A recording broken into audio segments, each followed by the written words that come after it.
अस्सलाम वालेकुम। आज का हमारा topic maths of earth, how we can find maths of earth with the help of law of gravitation.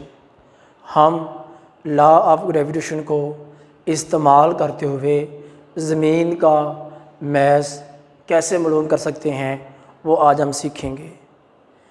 याद रखें, मास जो है किसी भी जिस्म में मादे की मिक़दार को हम मास कहते हैं। इसी तरह ज़मीन के अंदर जितना मादा होगा, जितना मादे की मिक़दार होगी, वो ज़मीन का मैस कहलाएगा। तो इस मकसद के लिए हम क्या करते हैं, हमारे पास ये मैस, ये ज़मीन है, इसके ऊपर हमने एक जिस्म रखा हुआ है जिसका मैस हमारे पास m है और ज़मीन का मैस हमारे पास me है। इन दोनों जिस्मों के दरमियान जो फासला है वो ज़मीन के रेडियस r के बराबर है। फ़र्ज़ करें एक जिस्म जिसका मास m है ज़मीन की सतह पर रखा हुआ है, ज़मीन का मास me है और जिस्म का मास m है, और इन दोनों अजसाम के दरमियान जो फासला है वो ज़मीन के रेडियस r के बराबर है। According to law of gravitation के कानून के मुताबिक हमारे पास F बराबर होगा बिग G me और m बटा r स्क्वायर। ये ग्रेविटेशन के कानून के मुताबिक, जैसे आप जानते हैं, everybody in this universe attract every other body with the force which is directly proportional to the product of their masses and inversely proportional to the square of the distance between their centre. इसी वजह से हम क्या कर रहे हैं कि law of gravitation का इस्तेमाल करते हुए हम ज़मीन का जो मैस है वो मालूम करना चाह रहे हैं। तो according to law of gravitation के कानून के मुताबिक F बराबर है बिग G me जो है इसमें है वो मैस ऑफ अर्थ है और R इन दोनों के दरमियान डिस्टेंस है। लेकिन अगर हम ये बात करें कि वो फोर्स जो हमें ज़मीन के मरकज़ की तरफ खींचती है वो जिस्म के वज़न के बराबर होती है, यानी जितनी फोर्स ज़मीन हमको खींच रही है वो जितना हमारा वज़न होगा उतनी ज़मीन हमारे खींचेगी हमें अपनी तरफ।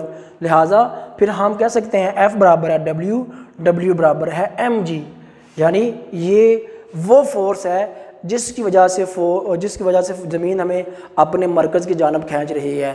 तो हम कह सकते हैं कि the force of attraction due to which everybody to attract towards earth its centre known as weight of the body. तो W बराबर है, F बराबर है W बराबर है mg। अब इन दोनों को हम क्या करें, कंपेयर करवाएंगे, इक्वेशन 1 और 2 को कंपेयर करवाएं, वी गेट, हम ये हासिल करेंगे कि mg बराबर हो जाएगा बिग G me बटा r का स्क्वायर। m से कैंसिल हो जाएगा तो हमारे पास G बराबर है बिग G me बटा r का स्क्वायर। क्योंकि हम मैस ऑफ अर्थ मालूम करना चाहते हैं, लेकिन हम इसकी मदद से किसी भी प्लैनेट के ऊपर, इस इक्वेशन के मुताबिक किसी भी प्लैनेट के ऊपर हम क्या कर सकते हैं, किसी भी प्लैनेट का ग्रेविटेशनल एक्सेलरेशन मालूम कर सकते हैं इस इक्वेशन को इस्तेमाल करते हुए। क्योंकि हमारा जो कंसर्न है वो सारे का सारा मैस ऑफ अर्थ के ऊपर है, तो हम इसको इक्वेशन को रिकम्बाइन किया तो हमारे पास me बराबर हो जाएगा r का स्क्वायर G बटा बिग G।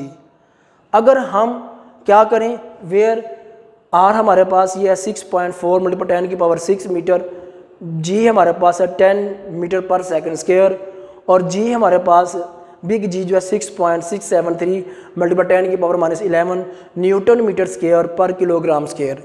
ये हमारे पास, अगर इन वैल्यू को हम इस इक्वेशन के अंदर रख दें, putting above this value in equation 3 we get, हम इस इक्वेशन के अंदर इन वैल्यू को रख रहे हैं, इनको हल करेंगे, हल करने के बाद हमारा जो जवाब आएगा वो हमारे पास मैस ऑफ अर्थ के बराबर। लिहाजा हम कह सकते हैं कि me बराबर है 6 × 10⁻24 किलोग्राम, यानी ज़मीन का जो मैस है अप्रोक्सीमेट 6 × 10⁻24 kg होगा।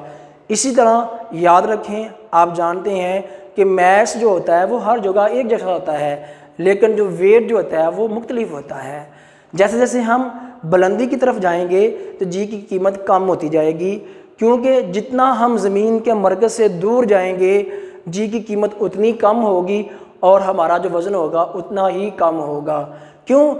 क्योंकि जो जी है वो इन्वर्सली है आर स्क्वायर के, यानी जितना हम ज़मीन के मरकज़ से दूर जाएंगे जी की वैल्यू उतनी कम होगी और उसी वजह से हमारा वेट भी कम होगा, हमारा वज़न भी कम होगा। इसी वजह से हमारा जो वज़न होता है वो ज़मीन पर कुछ और होता है, लेकिन अगर यही हम वज़न जो हम हिल्स के ऊपर या पहाड़ों के ऊपर चले जाएं तो हमारा ये वज़न कम होता जाता है। इसी तरह देखें ना, मुख्तलिफ सियारों के ऊपर जी की कीमत मुख्तलिफ होती है। चाँद के ऊपर, सूरज के ऊपर, मरीख के ऊपर, मुख्तलिफ प्लैनेट्स के ऊपर जी की कीमत मुख्तलिफ होने की वजह से मुख्तलिफ, इसलिए हम कह सकते हैं कि value of G vary from place to place. सतह समंदर के ऊपर जी की वैल्यू कुछ और है, वहाँ पर ज़्यादा होती है, लेकिन अगर यही जी को हम किसी चीज़ को हम बुलंदी के ऊपर ले जाएं तो जी की वैल्यू क्या हो जाएगी? कम हो जाएगी, क्योंकि ज़मीन के मरकज़ से फासला बढ़ जाएगा। जब ज़मीन के मरकज़ से फासला बढ़ेगा तो जी की वैल्यू भी कम हो जाएगी।